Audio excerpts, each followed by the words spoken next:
externalizaciones y una externalización a la industria, así que creemos que ahí hay que meter mano. Tercer elemento sería sistemas de información. De aquí quería comentar simplemente 3 aspectos. Un primer aspecto relacionado con la necesidad de hacer pilotaje sobre agendas inteligentes en atención primaria. Hay algunos países que sí que han hecho alguna cosa con esto, pero básicamente es la idea de no puede ser que yo en 2023 abra una agenda de atención primaria y lo que me encuentre sea un número estándar de pacientes. Ese número estándar de pacientes pueden ser 40 personas pluripatológicas que vengan con un problema tremendamente complejo y que haga que yo ese día vuelva a casa teniendo la sensación de haber trabajado 5 jornadas y de haber dado una asistencia regular, o que ese día, o que esos 40 y tantos pacientes sean 42 renovaciones de un proceso de incapacidad temporal. Creemos que hay que intentar introducir elementos de agenda inteligente que lo que haga sea equilibrar la necesidad, en base a algunos criterios de complejidad clínica y algunos determinantes sociodemográficos, para asignar un número de minutos determinado a los pacientes cuando piden la cita, ¿no? Siempre sale quien dice, si alguien que necesita 8 minutos solo encuentra un hueco de 5, bueno, pues mejor que lo que tenemos ahora, que todos los huecos son iguales, va a ser, ¿no? Así que sería avanzar en ese respecto. El segundo elemento que quería comentar es que sí que se está empezando a introducir elementos de inteligencia artificial en la lectura sobre todo de radiología simple en hospitales. Pero creemos que también deberíamos empezar a hacer algún proyecto relacionado con la devolución de información de historia clínica electrónica a los profesionales clínicos. A día de hoy la historia clínica electrónica es una base de datos en la cual los profesionales metemos información y para tener información tenemos que ir a buscarla, ¿no? Creemos que, por ejemplo, no tiene sentido que un clínico tenga que buscar en antecedentes familiares que ya ha recogido. Lo que tiene sentido es que si tenemos herramientas de inteligencia artificial que, ante la existencia, por ejemplo, de un proceso de un nebus melanocítico con cambios en su aspecto y que tenemos registrados unos antecedentes familiares de melanoma, sea la historia la que nos diga, ojo, que este paciente tiene antecedentes familiares de melanoma, que tú lo has registrado aquí, que te estás olvidando de mirarlo, así que a este paciente, ante esta situación clínica, hemos aumentado su razón de verosimilitud de que esto sea algo malo, entonces tenemos que actuar de una manera determinada, ¿no? O sea que la historia clínica electrónica nos sirva para, desde el punto de vista clínica, tomar mejores decisiones. O sea, que es un elemento fundamental y que eso está aquí y que es algo que se puede hacer, vamos, que no estamos hablando de ninguna cosa demasiado historiada. Y el tercer elemento sería el relacionado con la introducción de la tecnología, ¿no?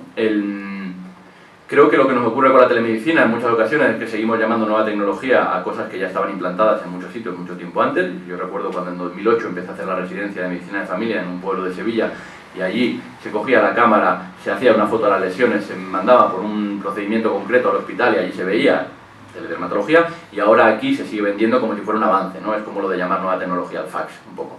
Pues la tecnología tiene que servir básicamente para hacernos la vida más fácil a los profesionales clínicos y para hacernos la vida más fácil como paciente. Su introducción como forma de sustituir procesos no tiene sentido. El otro día en un debate nos decían algo así como, parece que quieren sustituir a las tablets, a los médicos portables. No, esto no va de esto va de que tanto el profesional como el paciente, pues vale que tenga una tablet, vale, de qué manera eso puede servir para dar una mejor asistencia al paciente, pero en ningún modo hay que entrar en competencias en la cual eso vaya a servir para sustituir a algo, por no hablar de experimentos como voy a urgencia por un traumatismo y me acaban viendo en una pantalla y me dicen que dentro de una semana me mandan una radiografía. Eso, que es una dejación de funciones por parte de la administración sobre el control que ejerce sobre los hospitales concesionados, creemos que va por otra vía. El cuarto elemento, ya solo en 5 minutos lo tengo finiquitado. El cuarto elemento sobre acceso a medicamentos, yo quería hacer un comentario solamente sobre un elemento que es en el que nosotros vamos a vertebrar también una parte de nuestra propuesta sobre I+D. Hemos hecho una propuesta de lo que se llama un plan reindustria, que es la creación de 7 polos industriales verdes. Hay ahora un nuevo auge de las políticas públicas en el ámbito de la industria, pues 7 polos industriales verdes de alto valor. Uno de ellos sería el denominado Polo Farmanorte, que tendría sede en Tres Cantos, Alcobendas y utilizaría el Hospital Isabel Zendal como sede para ello. Sería, digamos, el aterrizaje del típico cliché que se ha dicho en muchas ocasiones de una industria farmacéutica pública, ¿no? Nosotros aquí de lo que hablamos es de una iniciativa que crearía 1.600 empleos directos, 2.400 indirectos, con una inversión a 4 años de 4.000 millones de dinero público, con la capacidad estimada de inversión de atraer fondos privados de 6.000 millones y se movería básicamente por 7 ejes. Uno sería el de una I+D biomédica pública que intentara coordinar desde la investigación más básica hasta la investigación aplicada. Uno de los ejemplos serían todas las terapias celulares avanzadas, las CAR-T, que es un ejemplo de cómo desde la investigación básica se puede acabar yendo hasta la aplicación al paciente desde un proceso de investigación pública. La creación de una oficina de coordinación de ensayos clínicos y de asesoría jurídica en el ámbito de la propiedad intelectual y de la propiedad industrial a los órganos de investigación de hospitales y institutos de investigación.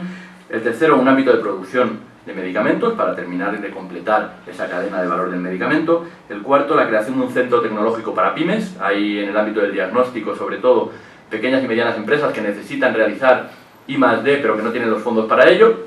Habitualmente lo público externaliza hacia lo privado. Nosotros lo que proponemos es que lo privado externalice en ese caso hacia lo público, es decir, que las pymes nos externalicen la I+D a nosotros y nosotros les devolvemos el producto a cambio de que si ese producto se utiliza en el servicio, desde el ámbito público para la población, tiene que hacerse con una condicionalidad de precio, de forma de uso, etcétera, etcétera, determinada, ¿no? Lo que se llaman los criterios de interés público. El quinto elemento sería la creación de un fondo público de capital semilla. O sea, sabemos que hay cierto tipo de investigaciones que son lo que se llama high risk, high reward, o sea, que son muy arriesgadas, pero que el beneficio que nos puede aportar es tremendamente elevado y donde es difícil que el capital privado entre. Creemos que el capital público tiene que entrar ahí. Un ejemplo son, por ejemplo, las enfermedades raras, ¿no? Enfermedades de baja prevalencia, donde la creación de innovaciones terapéuticas suele ser en muchas ocasiones casi accidental. Creemos que lo público ahí tiene algo que decir, ¿no? Y dos últimos puntos, uno sobre transición ecológica de la práctica sanitaria y de la práctica farmacéutica, y un último elemento sobre líneas de reconversión industrial para la fabricación de material sanitario. Lo vimos durante la pandemia, hay ciertos elementos de funcionamiento cotidiano de nuestro sistema sanitario que no podemos tener externalizados a la otra punta del mundo, y creemos que desde el ámbito de lo público tenemos que facilitar que haya empresas que si quieren reconvertirse industrialmente para la fabricación de productos sanitarios puedan hacerlo con ayuda de la institución, ¿no? Entonces nada, termino con el bloque de financiación, simplemente comentando. Recientemente nosotros presentamos una propuesta de ley de garantías de financiación del sistema sanitario en la Comunidad de Madrid, lo presentamos en la Asamblea de Madrid, que básicamente planteaba la creación de un indicador triple en el cual había que cumplir la previsión presupuestaria, tendría que cumplir dos de los siguientes tres elementos, ¿no? Estar por encima de la media del resto de comunidades autónomas de presupuesto del año anterior, estar por encima del 6% del Producto Interior Bruto del año anterior, o estar por encima del 35% del presupuesto de ese mismo año. Hicimos una pregunta también en el Congreso a María Jesús Montero a este respecto y bueno, planteó que no se mostraba reacia a la creación de algún tipo de suelo finalista, especialmente para atención primaria, pero también alguna especie de suelo finalista de financiación en una hipotética reforma de la financiación autonómica, ¿no? Y planteamos la existencia de suelo de gasto en los dos niveles asistenciales que no tienen capital tecnológico, sino que lo que tienen es capital humano, ¿no? Atención primaria en el 20 y salud pública en el 5. Y un último elemento sobre financiación, que sería el retorno del control. Cuando se habla de privatización, se habla de financiación, se habla de propiedad, se habla de gestión y se habla de control.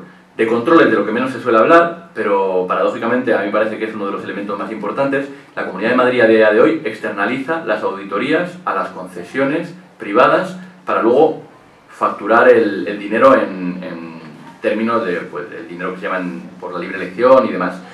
Desde nuestro punto de vista es una barbaridad. Es poner al zorro a cuidar de las gallinas de una forma totalmente descarada y eso obviamente no debería tener lugar, ¿no? Y nada, por hablar simplemente del último punto, que es el de gobernanza. Tenemos unos cuantos puntos, pero bueno, por hablar simplemente de uno, podríamos empezar por cumplir la ley, ¿no?